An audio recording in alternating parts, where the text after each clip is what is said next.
Hey, this is another battle report from the Dutch Nationals. This was my game number 2, and again, I did not record this game. Not that I didn't want to record my own games, I really did, but there were lots of other interesting people there, and it was also a matter of where I could set up the equipment. And then I asked people if they were okay with me filming their games.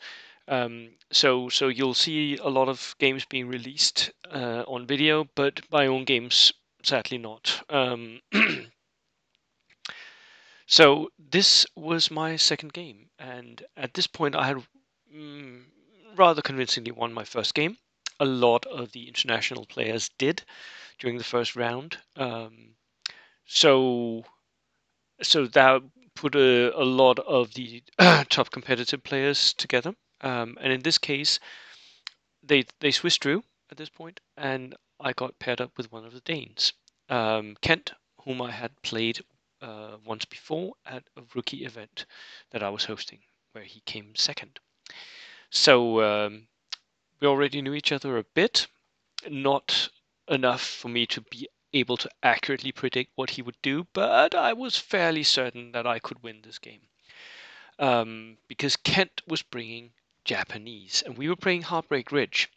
Um, Now, I think at this point I'm an expert at murdering Japanese lists. It's what I do best at the WTC. Basically, whenever I can, I'll set myself up as the team captain against the Japanese of the opponents because I know that I can kill them. At the WTC in Cork, I faced 4 Japanese lists and killed them all. So I am pretty much the expert on murdering Japanese. And I had, of course, my 15 order dice Brits, 4 times Gurkhas, 3 early war motorcycles, 2 Darker Stewards, 4 artillery observer, flamer, and jeep, 2 lieutenants, and an inexperienced medium mortar. Kent was bringing 14 order dice Japanese, which was a list very similar to the one he had brought to my rookie tournament. So I sort of knew the list, I knew some of his ideas, and we had actually discussed his list beforehand as well. He brought 2 regular Grenadier units with the knee mortars, 2 IGA veterans because they're very much more. They just have so much staying power. Fanatic veterans, right? Medium mortar and spigot mortar. Horo for that extra HE, so he had a lot of HE. A flamethrower team with a car. Cavalry lieutenant, so a mounted lieutenant, was really key in other scenarios, not so much against me. A unit of cavalry regulars, again, not massively useful against me. Tough fighter is okay, but not if they get charged first. And 3 suiciders. So, and by the way, the Heartbreak Ridge, it had 3 objectives, right? It's a modified version of the original Heartbreak Ridge. So you would have 1 in the center, 1 in each player's sector, and then they would each be worth 1 point. And if you got a draw on the objectives, then kill points would be the deciding factor. You needed 3 plus kill points in order for it not to be a draw. So this was the table that we got, and I actually got to choose sectors. So I immediately chose the one with the 3 factory buildings over here. So Kent got this one over here. And my plan was, and it was always going to be this, was to push up into the center early with my Gurkhas because veterans on an objective are really, really, really hard to shift. And then start killing his units. I had way better ranged skirmishing capability with my Darker Stewards and my early war motorcycles, so I was fairly confident that I could snatch some kills from his army. And if at any point he started crumbling or moving into my charge zones, I would just take away his units. I would charge and kill his units. That was the plan. So we deploy. And I set up 2 units of Gurkhas here behind the factory. As the start, he sets up, I think, his spigot mortar and a unit of grenadiers, something like that. And then we start running units in. And it's pretty clear very early on that Kent is gathering his forces here behind the ruins. The objective, the central objective, was right here, and there's a little red dot somewhere here. I'm red-green colorblind, can't find it right now. There's a red dot here, that was another objective. There's a red dot there, that was another objective. So this line here was the objectives. Kent was centralizing his army here. I did the same. All of my infantry moved into this area here, moving up. Some of them pushing different ways up towards this trolley here. Most of them pushing up towards this ruin, which I could stand behind. He couldn't shoot at me, couldn't even see me, so he had to move into the ruin where I could charge him.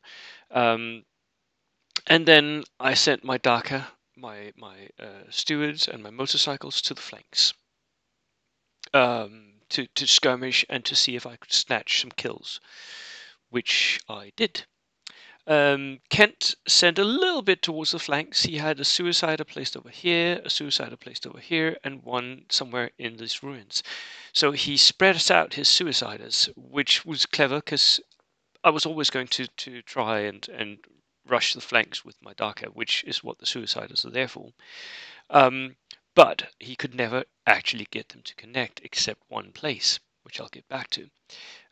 His Horo moves in here in order to get the side shots, but I counter with a Steward, which I run up here and start killing his Horo. So, so the plan was very clear. There are a few critical moments, like very early on, turn 1, I run onto the central objective, which you can sort of see my push here. I start Darkhand Kent's flanks, his Horo and his medium mortar, which was set up behind this building here. I start by moving up a motorcycle that shoots it, gives it a pin. I think I kill one of the guys as well. At that point, I'd forgotten, because the actual model sat in the ruin, I couldn't see it. I'd forgotten that there was a suicider here, so Kent ran out his suicider, killed my motorcycle, which was very clever. I was within 6, so that was a mistake on my part, which I'm also freely admitting here. And then I move up my Darker Stewards, and I kill his medium mortar, and I just push everything towards the center. I'll go back to the map here. The Steward moving up here pushes in, and behind his lines here, the other Steward pushes up, kills the whole row in turn 4, and moves in towards the center. So all my flanks were converging at that point on the center. And at this point, Kent had to try and push me up the objective. So he pushes up his cavalry, he pushes up his veterans, and I just start charging them one by one, killing every single unit. And so I think that the only mistake I make was forgetting about that one suicider on the flank, right? I moved too far up towards him, and that cost me one motorcycle. As for the rest, I think I played this rather perfectly, and I think Kent only made a few mistakes. I think moving into charge range with his cavalry was a mistake. He shouldn't have done that. The cavalry should maybe have moved around my flanks, trying to get into my back lines. He never tried to do that. He also moves his Horo into the open where I can shoot it, which I think he should have stayed in hard cover somewhere and then made some indirect shots. But there were minor mistakes, and I think Kent learned a lot. It did not reflect that it was only minor mistakes in the end results, because the results was a massive win. I win 3-0 on objectives, and I kill all of Kent's army. 14 order dice. I wiped him off the board. I lost 5 myself, one of them being a motorcycle. So it was a very, very one-sided fight. Yeah, that's the way it goes sometimes. I was pretty happy with the result. I think Kent, I hope Kent was happy with his own performance, because he is a sorry, because he is a new player, right? He it's his second tournament, third tournament. It's his first international tournament. It's his second tournament that isn't modified to benefit rookies. So he was doing really well. He was playing against some really good players, and he ended up at the whole event in the top 50%, which was an amazing result for someone who's completely new to competitive bolt action. So I think he was happy about that, although possibly not with being mauled by me. So, but going into round 3, I was in a good spot. I had 2 massive wins, and I was going towards the top of the tables. So, see you in the next video. Cheers.